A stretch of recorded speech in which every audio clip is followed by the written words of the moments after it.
ndiye kuli kachilombo akaka kamaoneka ngati nkosalakwa kwenikweni, koma ndikomwe kapha anthu madzana dziko lonse lapansi. Chaka chilichonse kamapezeka kapha anthu osachepera 1 million dziko lonse lapansi.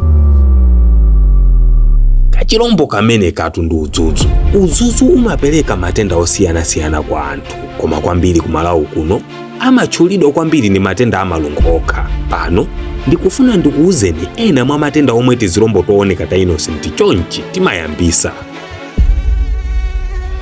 Number 1, malungo. Ndi matenda oopsa omwe amayamba chifukwa cha tizilombo toyambisa matenda totchedwa Plasmodium parasites tikalumidwa ndi udzudzu waukazi otchedwa Anopheles. Nthenda number 2, dengue fever. Dengue fever awawa ndi matenda a virus omwe amafalisidwa ndi udzudzu wa Aedes omwe uli ndi kachilomboka, zomwe zizindikiro zake nzoopsa ngati chimfine, ndipo zikavuta kwambiri ndiye kuti kutaya magazi ndi imfa. Nthenda number 3, Zika virus. Zika virus ndi matenda opatsilana polumidwa ndi udzudzu wa Aedes, zomwe zizindikiro zake ndi monga microcephaly ndi matenda a ubongo. Nthenda number 4, yellow fever. Yellow fever ndi matenda omwe amafalisidwa ndi udzudzu wa Aedes omwe uja, zizindikiro zake kutentha thupi, kuzizira ndi kulephera kwa chiwindi, ndipo nthawi zambiri zimapha ngati sizikuthandizidwa. Chikungunya. Chikungunya ndi matenda omwe amafalitsidwa ndi udzudzu wa Aedes omwe ujanso, zomwe zimayambisa kupweteka kwa mafupa ndi kutupa. Filariasis ndi matenda omwe amafalitsidwa ndi kulumidwa ndi udzudzu omwe uli ndi kachilombo ka mtundu wa Calyx kapena Anopheles. Zimayambisa kutupa kwakukulu ndi kuwonongeka kwa miyendo ndi maliseche. Mwachidule, udzudzu umabweretsa matenda osiyanasiyana m'miyoyo yathu, ndipo wangochepa koma ni mdani wamkulu kuposa nyama zikuluzikulu.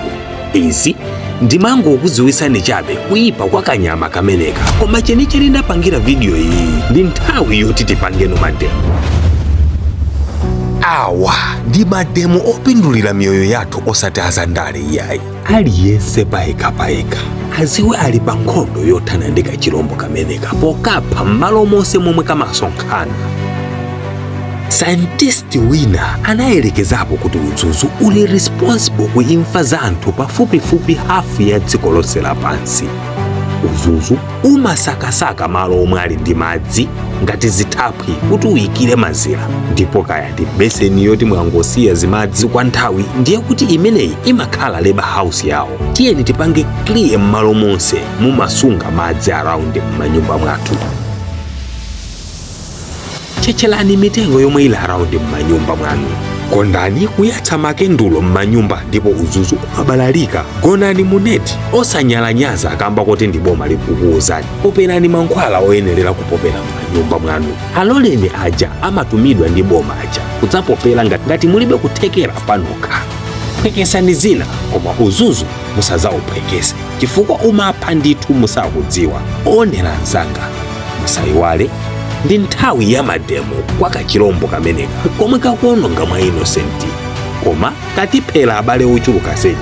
Ugaweni uthengawu.